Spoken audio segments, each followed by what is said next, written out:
What is moving and not many of us are aware of? It is the food prices. We saw that wheat is climbing up beginning of this year, and so is the rice prices. According to this report here, we saw that year to date, the performance on the grains and oilseed has been appreciating.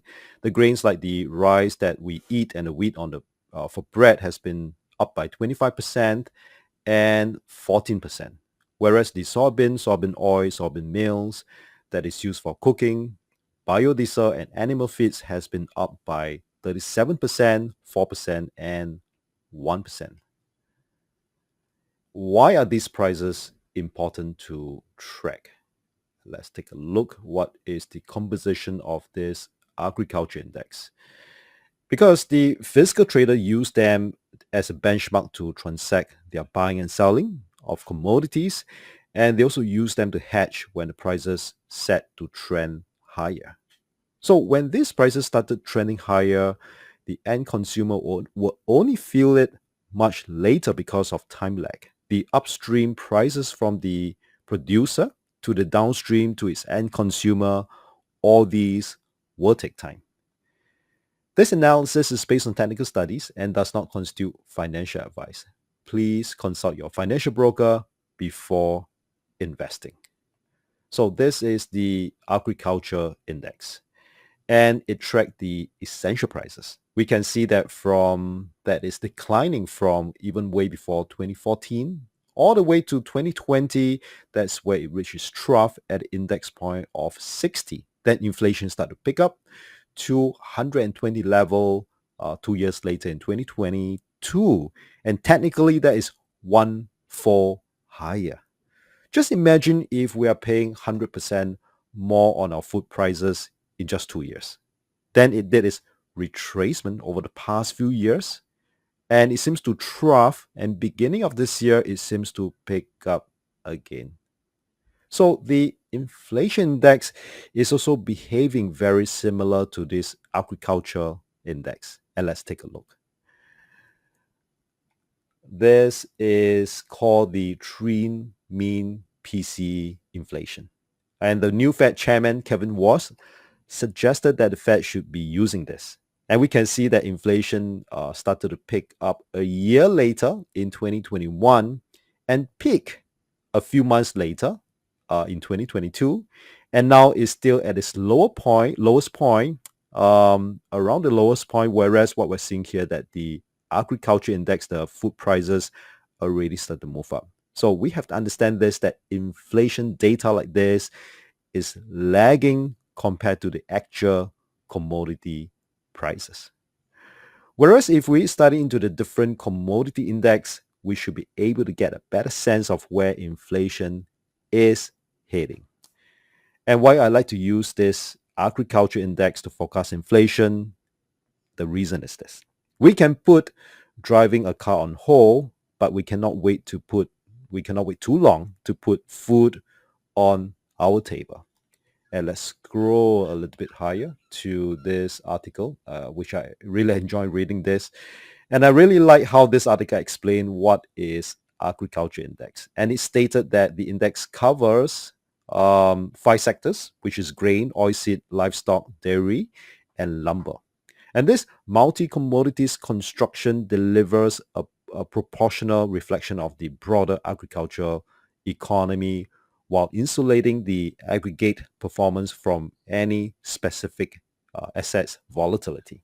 So within this framework, we have the corn and soybean bridge feeds and the renewable energy markets, while the livestock, dairy, and the staple grains shed light on the global food production and the dietary trend, where lumber provide a key barometers for U.S. housing activities. So the question is, can we hedge into this inflation uncertainty using all these commodities?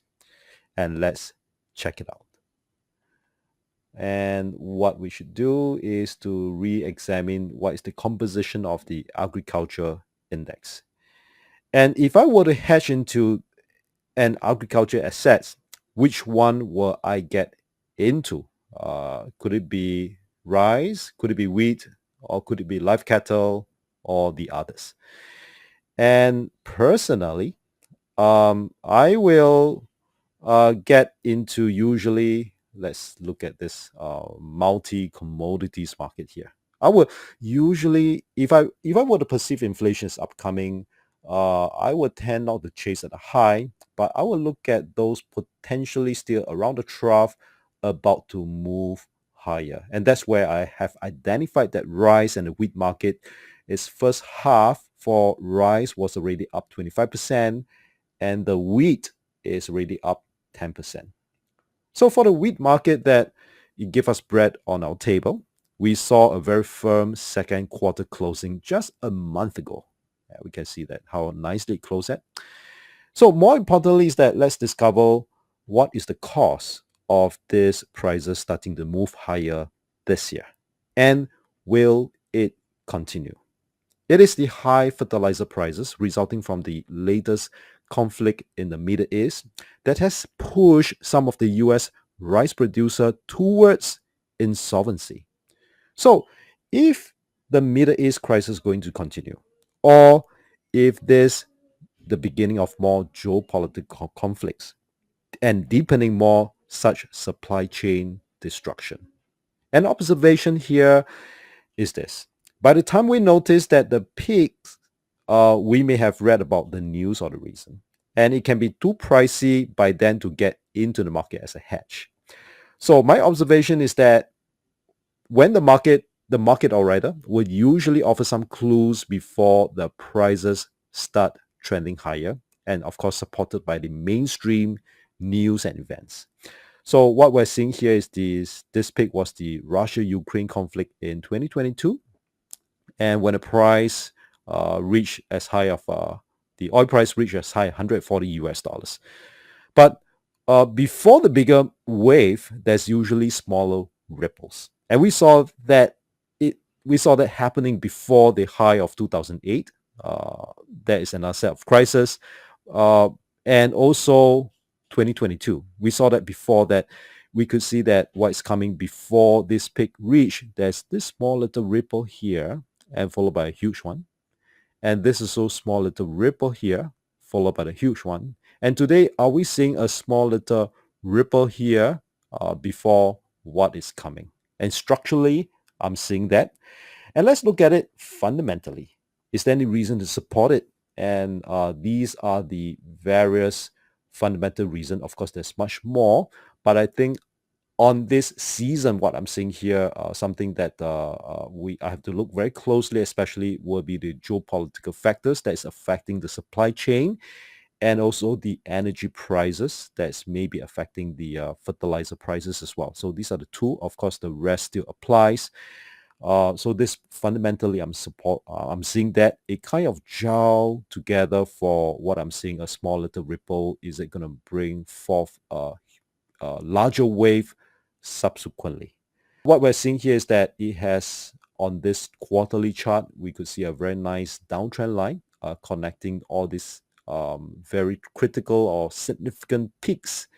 And it just broke this downtrend line on this quarterly chart as we cross into 2026.